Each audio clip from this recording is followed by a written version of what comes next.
Le chiffre d'affaires dégagé en 2013 par CMA-CGM, un des 3 premiers armateurs mondiaux très présents à Marseille, eh bien, ce chiffre d'affaires est en stagnation par rapport à l'année dernière, tout au moins en valeur. On approche les 16 milliards de dollars, ce qui fait évidemment de ce groupe un des plus importants fleurons français en matière industrielle. Alors, le groupe CMA-CGM, c'est une entreprise qui a réalisé l'année dernière un résultat opérationnel qui a été en assez forte baisse, car aujourd'hui, pour les grands transporteurs de fret mondiaux, il peut y avoir du volume, il peut y avoir un léger accroissement de l'activité, mais en même temps, ces groupes sont rémunérés évidemment des taux de fret, et ces taux de fret étant très concurrentiels et ayant globalement baissé, eh bien le résultat de l'entreprise, le résultat opérationnel, a donc connu une assez forte baisse de l'ordre de 25%. On est par contre sur un résultat réel qui a lui largement augmenté, car le groupe a réalisé une opération exceptionnelle,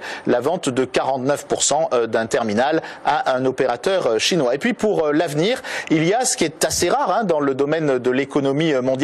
un accord toléré au niveau des gouvernements et des instances, un accord entre les 3 principaux armateurs